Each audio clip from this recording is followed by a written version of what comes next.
bagian 1-5 sih. Aku juga, aku bagian itu. Iya. Tapi tetap aja tadi kan ada yang bagian ini ya, yang mata, telinga, terus aku tiba-tiba ngeblank gitu loh kayak Itu panca indera kan? iya, tapi aku lupa. Tapi aku yang joget jiwa. Waalaikumsalam. Ay. Kita pada ngobrolin apa? Tadi kita praktikum kan. Aduh, Berasa. Aku ikut ya sambil ngerjain tugas. boleh dong. Boleh. Terus tadi gimana dong? Ya gitu aja sih, soalnya ya bingung juga. Tapi deg-degan gak sih? Ya deg-degan dikit. Tugas apa sih, Tas? Biasa tugas bikin esai. Aku mau minta tolong dong sama kalian. Apa tuh? Kalian tahu nggak sih istilah-istilah di Islam mengenai kejiwaan? Soalnya yang aku baca itu teori barat semua. Aku sih pernah baca. Waktu itu belajar tentang an-nafs. Nah, an-nafs itu adalah bagian dari jiwa manusia yang mendorong kita untuk melakukan suatu perbuatan atau tindakan. Nah, perbuatan atau tindakannya itu baik yang positif maupun negatif. Contohnya itu misalkan perilaku korupsi. Nah, misalnya si manusia ini atau si kita namain A ya. A ini kita tuh jiwanya tuh bisa mendorong ke arah positif ataupun negatif. Misalnya kalau misalnya ke arah positif berarti dia nggak korupsi dong. Kalau misalnya ke arah negatif berarti dia korupsi. Kayak gitu, Fatan. Terus aku juga pernah baca deh sekilas tentang an-nafs itu. Jadi di dalamnya tuh ada dimensi-dimensi kalau nggak salah. Nah, terus di dimensi itu tuh yang aku baca sih tentang al-ruh ya. Jadi si al-ruh ini tuh memang sisi jiwa psikis gitu kan. Emang yang gambarin dimensi psikis spiritual dari manusia itu sendiri. Terus nantinya ini tuh jadi perwujudan dari sifat dan daya yang memang dari Allahnya langsung gitu. Jadi gimana kita ngeaktualisasiin gitu. Misalnya ya kita sebagai khalifah aja sih gitu kan, manusia sebagai khalifah ya.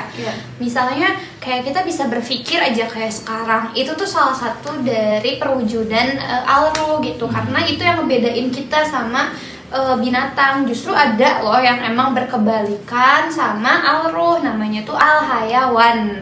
Nah, al-hayawan ini tuh kebinatangan. Sebenarnya ya ini emang kebalikan dari al-ruhnya aja sih gitu. Itu juga sih Tan yang aku baca.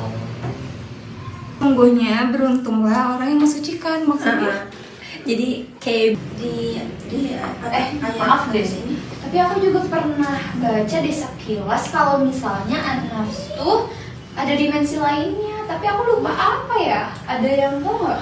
yang aku tahu tuh dari al-nafs itu ada dimensi lain justru, yaitu al-aql dan al-qalbu gitu. Dimana al-aql ini tuh memiliki makna al-nuha yang memiliki arti kecerdasan gitu. Jadi manusia ini tuh diberikan potensi berpikir sehingga manusia dapat membedakan mana perilaku yang baik dan mana yang buruk. Sedangkan al-qalbu ini tuh bersifat bolak-balik ya. Jadi kayak hati ini tuh kadang bisa mengiyakan yang positif dan juga bisa menolak gitu. Jadi memang bersifat bolak-balik gitu. Tapi sebagian ulama ini tuh menjelaskannya bahwa al-qalbu ini tuh kan memang sifatnya berbolak-balik. Nah, ulama menjelaskan bahwa al-qalbu ini tuh kayak potensi manusia dari diri manusia itu untuk membedakan antara hak dan yang batil gitu. Misalnya kalau kita ngelihat dari contohnya yang al-nafs, bahwa manusia ini tuh berpotensi melakukan korupsi atau tidak. Nah, itu kan al-nafs ya yang muncul. Nah, untuk al-aql kita kayak menimpa gitu loh, kayak menerangkan bahwa ketika ada dorongan al-nafs, akal kita tuh berfungsi. Apakah kita akan mengikuti yang positif atau yang negatif?